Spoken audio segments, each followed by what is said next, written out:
How's 2020 been for you, Rob? I've got a few pointers I'd love to cover with yourself, but can you talk us through the year as a Um, bird's eye view and how it's yeah, so I mean,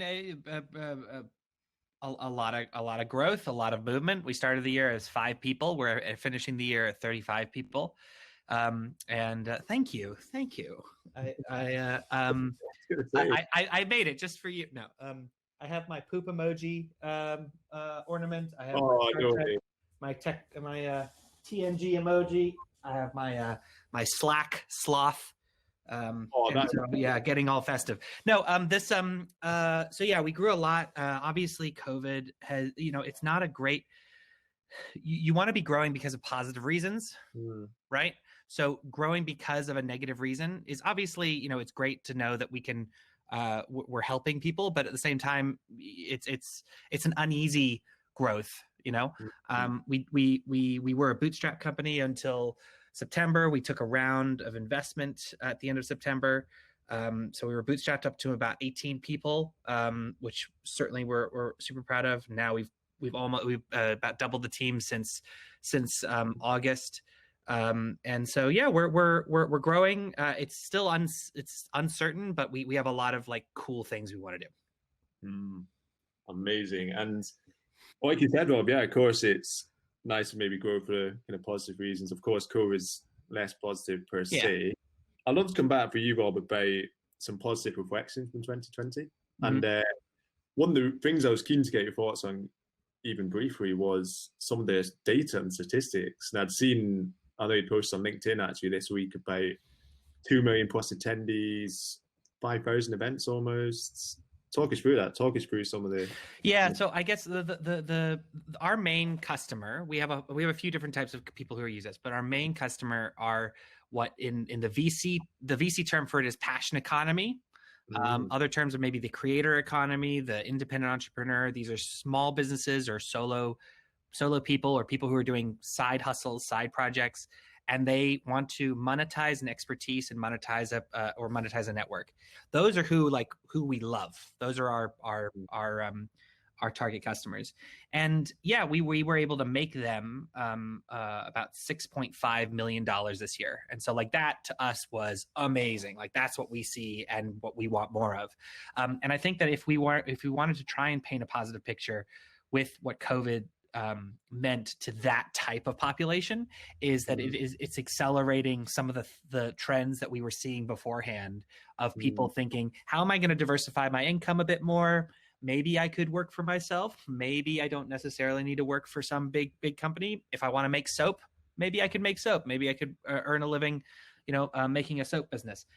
So like it's those kind of conversations and people like flirting with that kind of way of living and way of doing business that I think it requires a lot of guts, and to be able to take the leap. But a small segment of that then thought that summits were part of that, and so we were really excited about that, and we saw I think, yeah, we published a whole bunch of stats. You can see them. But yeah, the average summit for us makes the summit organizer about $6,000, which is pretty wild when you think of this is the target customer of ours is a relatively small scale, outfit. So yeah, I think that's my spin. that's fantastic, Rob. And keeping on this positive angle and looking ahead to 2021, obviously, who knows how that will look. But what are you optimistic about, Rob? What for you are you looking forward to next year? Um, I mean, I'm really optimistic about that cohort again. I think that unfortunately we have the health crisis. Hopefully, the health crisis is going to be lifted. You're still going to have the economic crisis. That's going to be, a very long while. We're in for a lot of pain. But whenever there's a shock to the system, two things usually happen. One, everyone flips out, everyone shits the bed. But the other thing that happens is people start to get creative because they have to. And when you have that kind of shock and that creativity and that innovation, it allows things to happen that you didn't really think might happen.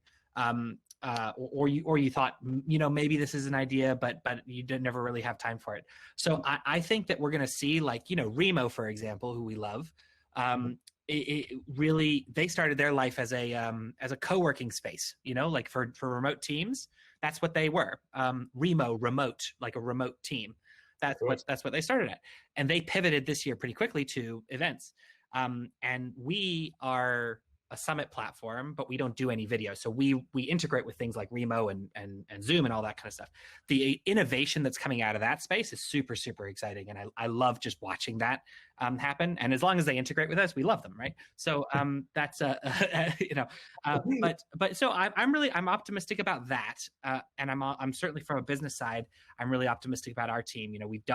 We've managed to whatever, I can't do the math, between 5 and 35 people, and we now have a team on every continent on Earth except for Antarctica, and we've managed to maintain that kind of, at least so far, that kind of culture, that radical candor that we really prize, making sure that people prize their professional development and their personal development. And so I'm super looking forward to being able to do that at what we consider a scale. So how do we make sure that you as a team member see yourself as having a future, and what does that future look like, and how are you going to be upskilling and all that kind of stuff? Those kind of challenges I've always loved watching others do, and so selfishly, that's something that I'm really looking forward to. Excellent. It's a brilliant point to finish on, Rob, and thank you for your time, for a quick fire overview. There you go.